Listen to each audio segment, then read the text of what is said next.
Yes, welcome all of you in ज्ञान media channel से पेश नंबर कापड़िया हमारे संस्कृत महाविद्यालय दसोगढ़ में आप लोगों का हार्दिक स्वागत।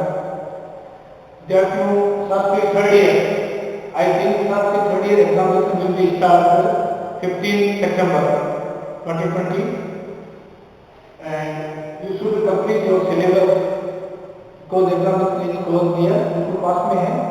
तो so that Sanskrit third year and first associate and secondary student will be promoted, उनको promoted कर दिया जाएगा। but the first and third year examination will start from 15 September. So today our point double gauge. I think this point this is composed by Matthew and Noah. This point this is prescribed in first and third year.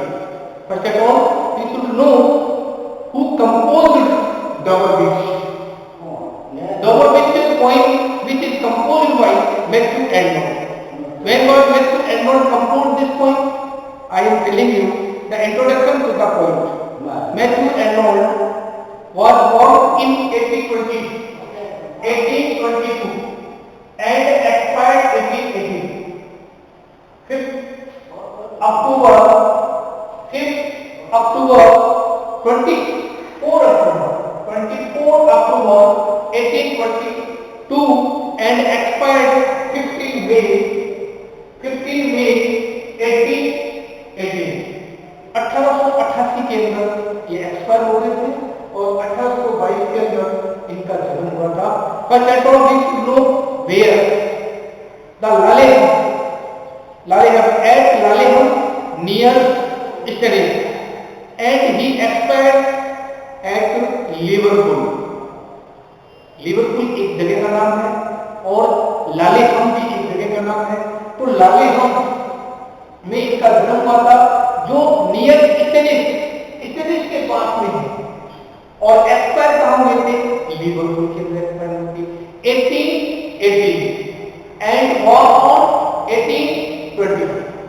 Okay, this point Dogovich which is composed 1867 and this point which is composed 1867 और ये जो डोगोविच बनता है वो 1867 की and his father which whose name was Thomas Arnold. Thomas Arnold was a popular headmaster in rugby school. He was a popular headmaster and Matthew Arnold was educated in 1840 at rugby because he was primary age, early childhood age, and he was also Matthew Arnold was also educated in this school. When he composed his primary education, he got higher education at Oxford and he got a Cromwell and he got a Newdigate Prize in the field of Cromwell and he married the daughter of Justice Whiteman. Justice Whiteman की एक लड़की थी, उसके साथ उसकी शादी हुई थी और न्यूगेट जो प्राइज था क्रोमवेल के लिए इनको दिया गया था। इनके पिताजी प्रिंसिपल थे, पॉपुलर प्रिंसिपल थे, ठीक है, और उनकी प्राइमरी एजुकेशन उस रग्बी स्कूल के अंदर हुई थी और इनकी जो हायर एजुकेशन है वो ऑक्सफोर्ड के अंदर हुई थी और इनका जन्म कहाँ हुआ था? तो आपको मैं बता दिया, लालेहम के अंदर इनका जन्म हुआ था 1822 के एंड एक्सपायर कब हुए थे? 1888 और जो मृत्यु तो हुई थी 1850 के अंदर मृत्यु हुई थी।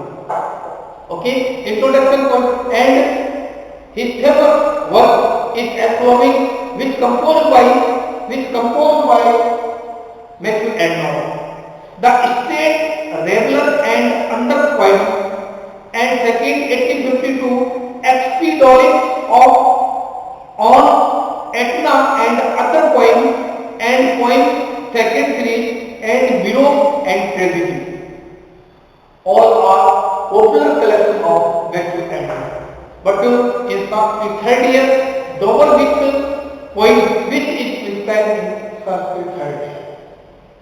बच्चों इस रॉबर्ट बीच पोएम के अंदर बहुत ही अच्छी पोएम लिखी गई है, क्योंकि इसने रोमांटिक एज कवियों को भी किया है, विक्टोरियन एज कवियों को भी किया है।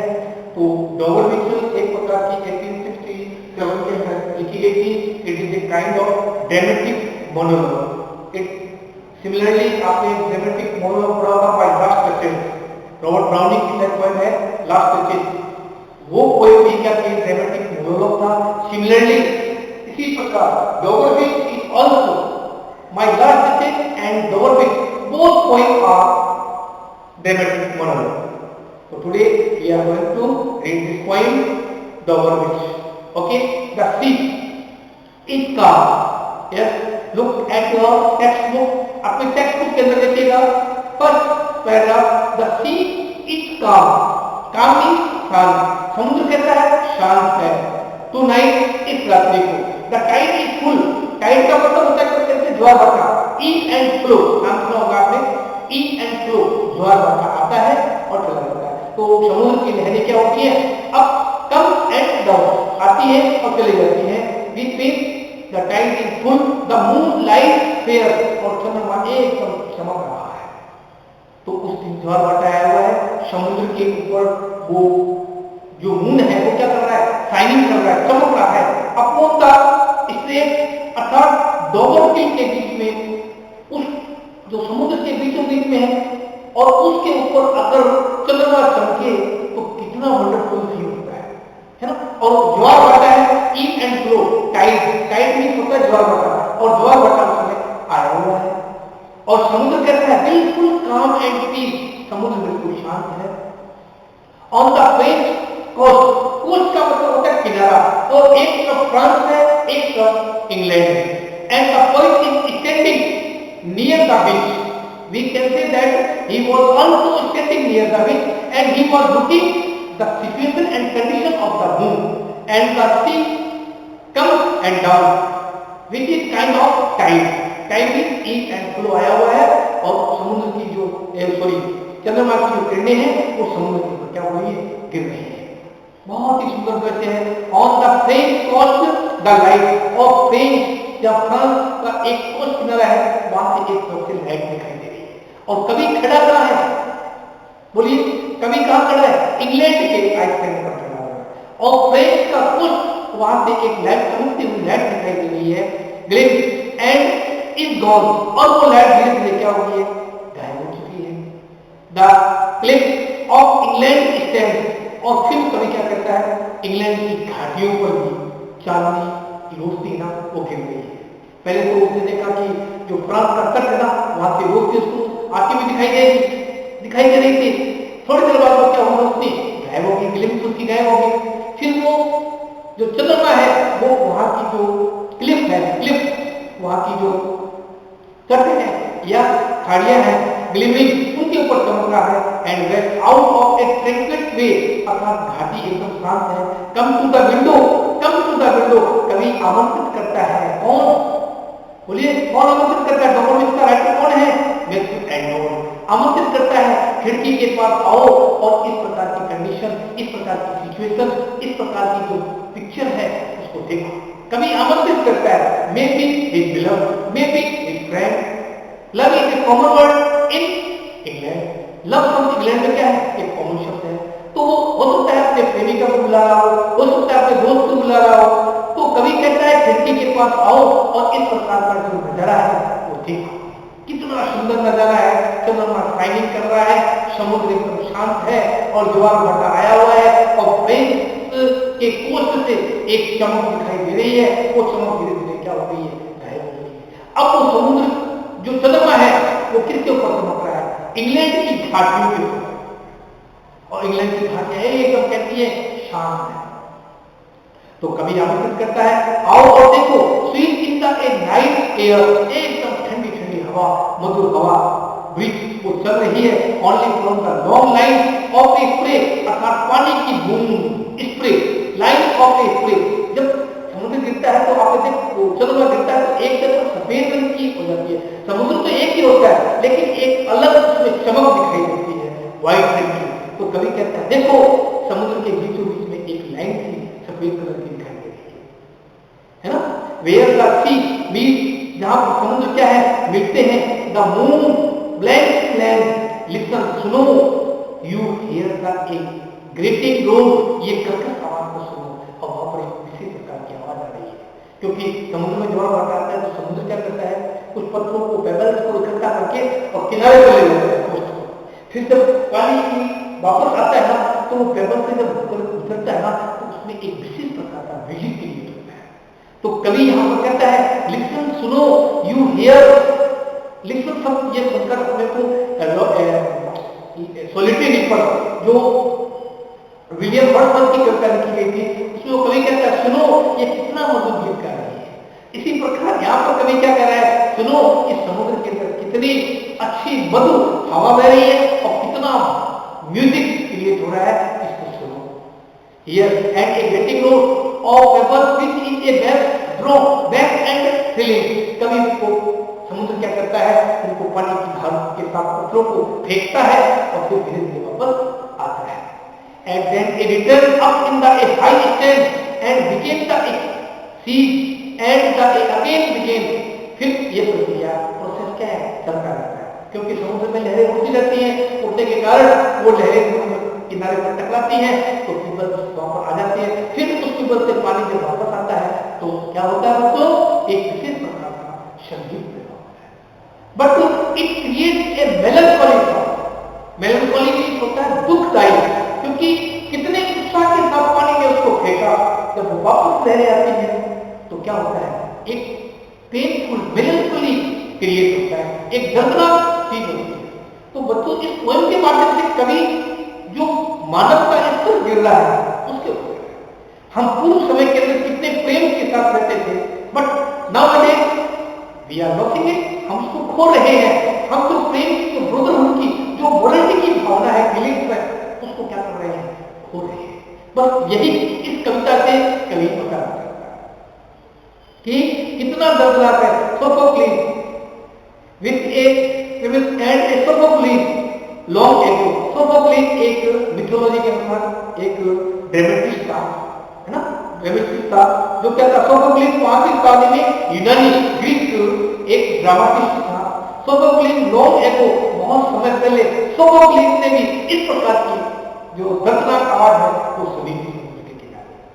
Here it on the Aegean, और उन्होंने कहां सुनी थी, एजियन समुद्र के पास। कभी कभी आपसे पूछ सकता है, सोफोक्लिस जो ग्रीक मिथोलॉजी के अनुसार एक दुखांत नाटककार है, ट्रेजिकल जो ड्रामाटिस्ट है, उसने कौन से समुद्र के किनारे पर एक ट्रेजिक आवाज सुनी थी, Aegean. And it brought into his mind and a turbid ease and flow, अर्थात आगे पानी में आगे चलने वाला जो उतार चढ़ाव है उसके दिमाग में भी आया था कि आज मानव का स्तर क्या है, गिर रहा है। उस समुद्र की लहरों को देखकर उसको भी एक दर्द क्या हुआ था, प्रोडक्ट हुआ, और वो दर्द इस कविता के अंदर क्या किया है, एक्सपोज किया है। ऑफ ह्यूमन माइजरी, मानव का दुख we find also in sound thought, in sound thought के अंदर मानव का दुख भी पा सकते हैं। hearing it by a distance not fancy, इसको सुन सकते हो इस नॉर्थ इसके समुद्र के किनारे।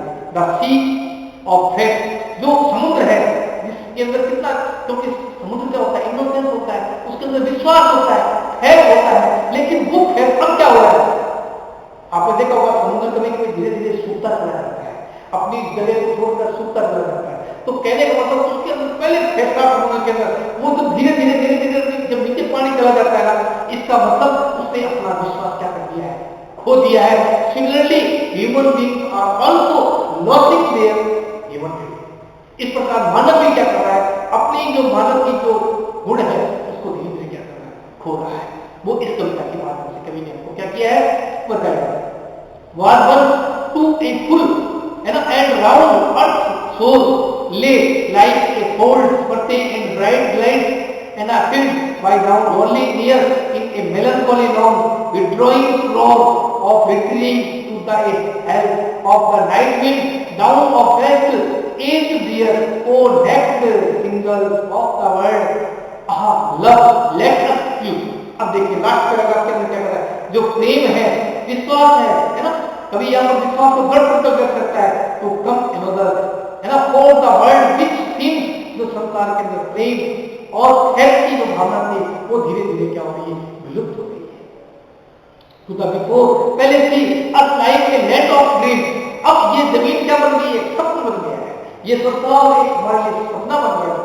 इतना लोगों के अंदर फीलिंग्स का, इतना लोगों के अंदर मल्टी फीलिंग, इतना लोगों के अंदर एक दूसरे की कोऑपरेटिव की भावना थी, वो धीरे धीरे क्या हो रही है, विलुप्त हो रही है।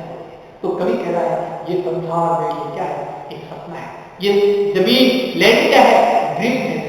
तो ये कह रहा है land of dream, so very so works, है ना, so beautiful, so new, hath really neither joy nor love, और ना कोई यहाँ पर नीदर बोल सकते हो, नाइदर बोल सकते हो, neither love nor Joy nor, है ना, जॉय नॉर नाइट, ना तो नॉर सर्ट्यूड, सर्ट्यूड का मतलब होता है विश्वास, है ना लोगों के अंदर विश्वास रहा है, ना लोगों के अंदर लव रहा है, ना लोगों के अंदर जॉय नहीं है ना, नॉर पीस और ना शांति है। पीस भी नहीं है, सर्ट्यूड भी नहीं है, लव भी नहीं है और जॉय भी नहीं है। All things may go from this world, but today may have become a selfish person. आज मानव का बन गया है, एक स्वार्थी आदमी बन गया है और अपने स्वार्थ के लिए वो दूसरे का क्या कर देता है, नुकसान कर देता है।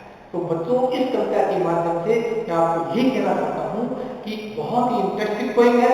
मानव की जो गिरती हुई जो स्टैंडर्ड है, गिरता हुआ जो उसकी क्वालिटी है, जो उसका फेथ है, उसका विश्वास है, वो सब क्या हो रहा है, घायल हो रहा है। तो समुद्र की लहरें किस प्रकार समुद्र को छोड़कर नीचे धीरे धीरे डाउन होने लगती है, उसी प्रकार पुराने समय के अंदर कवि ने क्या देखा था, विश्वास देखा था। लेकिन वो विश्वास अब डगमगा चुका है, अब वो विश्वास की भावना नहीं रही है। तो इस वीडियो में आप इसका एक क्वेश्चन करना, right a critical application back to end-on point, Dover Bridge, which is very important point in English literature, and your examination will be shown. आपके एग्जाम सिद्ध होंगे